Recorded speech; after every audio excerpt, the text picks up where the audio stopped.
നമ്മുടെ ടാറ്റ ഇൻട്രൈ ചെയ്തേക്കുന്ന ഒരു മഞ്ചലാണ് ഈ കാണുന്നത്. അപ്പൊ ഇതിന്റെ എന്തൊക്കെ കാര്യങ്ങളാണ് വർക്ക് ചേസായിട്ട് കിട്ടിയല്ലോ ഇത്? അതെ അതെ, ചേസായിട്ട് കിട്ടിയത്. അതിനകത്ത് കംപ്ലീറ്റ് ആയിട്ട് ബോഡി ചെയ്തു. രണ്ട് സൈഡിലും 3 സൈഡിലും ഗ്ലാസ് ആയിട്ട്. ആ ഗ്ലാസിനും പ്രത്യേകതയുണ്ട്. നമ്മള് ടഫൻ ഗ്ലാസ് 5 mm ഉള്ള ടഫൻ ഗ്ലാസ് രണ്ടും കൂടെ ചേർത്ത് ജോയിൻ ചെയ്ത് അതിനൊരു ലാമിനേഷൻ കൊടുത്തിട്ട് ലാമിനേറ്റഡ് ഗ്ലാസ് ആണ് നമ്മൾ ഉപയോഗിച്ചേക്കുന്നത്. ഒരു കാരണവശാലും ഇതൊന്നും പൊട്ടുക എന്നുള്ളൊരു പ്രശ്നം. സ്ട്രോങ് ആണ്, വളരെ സ്ട്രോങ് ആണ്. അത്രയും ഇതുണ്ട്. അതുകൊണ്ടാണ് നമുക്ക് ഇത്രയും വലുപ്പത്തിൽ ഗ്ലാസ് ഇടാൻ പറ്റിയത്. ഇല്ലെന്നുണ്ടെങ്കിൽ നമുക്ക് ഇത്രയും വലുപ്പത്തിൽ നമുക്ക് ഗ്ലാസ് ചെയ്യാൻ പറ്റത്തില്ല. ടഫൻ ഗ്ലാസ്സിൽ ലാമിനേറ്റ് ചെയ്തിട്ടുണ്ടാണ് ഇത്രയും ഫുൾ ഇതായിട്ട് കിട്ടുന്നത്. പാർട്ടീഷൻ ഒന്നും ഇടയ്ക്ക് വരുന്നില്ല. ഓക്കെ, അപ്പൊ ഗ്ലാസിന്റെ കാര്യം കണ്ടു. ഇനി അടുത്ത് അതാണ് ഗ്ലാസ്. പിന്നെ നമുക്ക് ഇതിനകത്ത് കയറാനായിട്ടുള്ള ഒരു സംവിധാനം കൊടുത്തിട്ടുണ്ട്. ഇതിങ്ങനെ തുറക്കാം. Shock absorber കൊടുത്തേക്കാണ്. ഓക്കെ, അത് നമ്മുടെ സ്റ്റെപ്പ് അല്ലേ? നമ്മുടെ സ്റ്റെപ്പാണ്.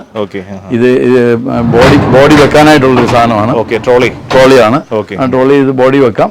ബോഡി വെച്ച് കഴിഞ്ഞാൽ തള്ളിയാൽ അകത്ത് പോകാതിരിക്കാൻ വേണ്ടി നമ്മളൊരു ലോക്കിംഗ് സിസ്റ്റം കൊടുത്തിട്ടുണ്ട്. അതിനകത്ത് ബോഡി വെച്ചിട്ട് ഇതെങ്ങനെ അങ്ങ് തള്ളിയാൽ മതി. അതെ, ഇത് കഴിഞ്ഞിട്ട് ഇവിടെ ലോക്ക് ചെയ്യും. അതുപോലെ തന്നെ ഇതിനകത്ത് AC കൊടുത്തിട്ടുണ്ട്.